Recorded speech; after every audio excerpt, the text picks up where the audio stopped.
Welcome back to my channel. সবাই কেমন আছো? আশা করছি সবাই খুব ভালো আছে। তো বন্ধুরা দেখো, আজকে চলে এসেছি মেয়ের আমি ছাদের উপরে রোদে আজকে ডিম ভাজা করব। আজকের হচ্ছে 42 ডিগ্রি সেলসিয়াস। তো সবাই দেখছি রোদে ডিম ভাজা করছে, করে আবার ভিডিও করে পাঠাচ্ছে। তো ভাবলাম চলো আমরাও দুজনে ট্রাই করে নিই। তো চলে আসলাম ছাদের উপরে, চাটুটা অনেকখানি আগে বসে দিয়েছি। তো এবার দেখবো নুন, তেল আর ডিম সবই নিয়ে চলে এসেছে। তো মেয়ে বসে গেল, ডিমটা ফাটিয়ে নিচ্ছে। ডিমটা নুন দিয়ে ফাটিয়ে নেবে, তারপর আমি গিয়ে দেখবো চাটুটা কতটা গরম হলো।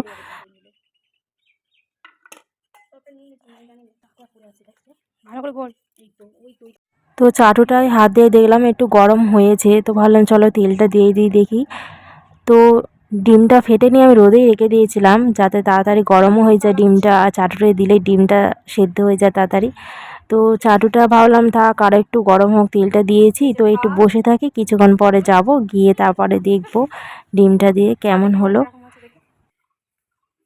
ছাদটা এতটা পরিমাণে গরম হয়ে গেছে, পা দেওয়া যাচ্ছে না, তবু অনেক কষ্ট করে গেলাম, গিয়ে ভাবলাম চলো এবার ডিমটা ঢেলে দিই দেখি কেমন হয়।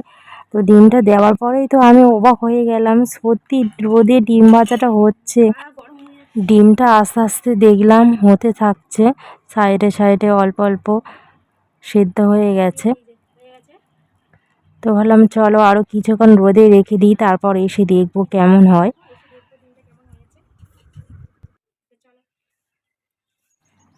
তো ওই যে রোদে দিয়ে এসেছি, আর মেয়ের আমি এই ছাওয়াটা, একটু ছাওয়া আছে এই দিকটা, একটু দাঁড়িয়ে রয়েছে। তো ওই দিকটা এত রোদ যাওয়া যাচ্ছে না, দাঁড়ানো যাচ্ছে না ওই দিকটায়।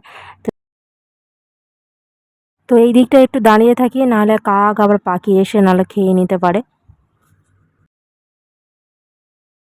তো এই যে 1 ঘন্টার মতন প্রায় হয়ে গেছে। তো চলো এরপর যাই, গিয়ে দেখি ডিমটা কেমন হয়েছে। তো চলো তোমাদেরও দেখাবো গিয়ে। তো এবার যাবো, গিয়ে দেখবো কেমন হয়েছে। আগে তুই টেস্ট করবি তারপর আমি করব, ঠিক আছে? আগে তুই টেস্ট করবি তারপর।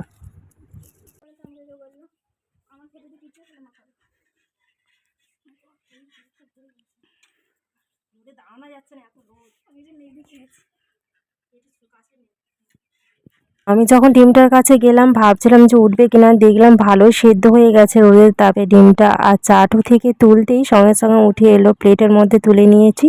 এরপর খেয়ে টেস্ট করে দেখবো ডিমটা, এই যে দেখো কেমন হয়েছে। তো এই যে ডিম ভাজাটা নিয়ে চলে এসেছি। তো প্রথমে আগে মেয়েকে দিয়ে ডিম ভাজাটা টেস্ট করাবো, কি তাই তো? তো এই প্রথম রোদে ডিম ভাজা করলাম। তো অনেকে চা করে দেখেছি রোদে, কিন্তু ডিম ভাজা করতে দেখিনি। তো অনেকে ভিডিও করছিল দেখে, তো আমরা একটু ইচ্ছা হলো যে ভিডিও করি।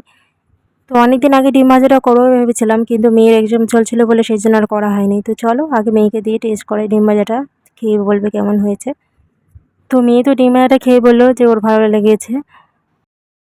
তো মেয়েকে তো দিতে, মেয়ে বললো যে খেয়ে ওর নাকি ভালো লেগেছে। তো ভাবলাম চলো আমি একটু টেস্ট করে দেখি যে কেমন হয়েছে।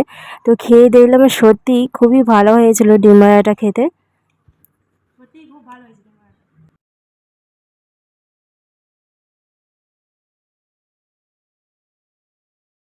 তো মেয়ে তো ডিম ভাজাটা খুবই ভালো লেগেছে, তো এবার একাই ও সবটাই খেয়ে নেবে।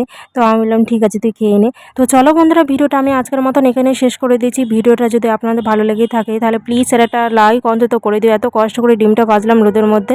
তো চলো বন্ধুরা, ভিডিওটা আমি আজকের মতন এখানেই শেষ করে দিচ্ছি। সবাই ভালো থেকো, সুস্থ থেকো, আর ভিডিওটা ভালো লেগে থাকলে তাহলে প্লিজ একটা সাবস্ক্রাইব অন্তত করে নিও। তো চলো রাখলাম, সবাই ভালো থেকো, টাটা।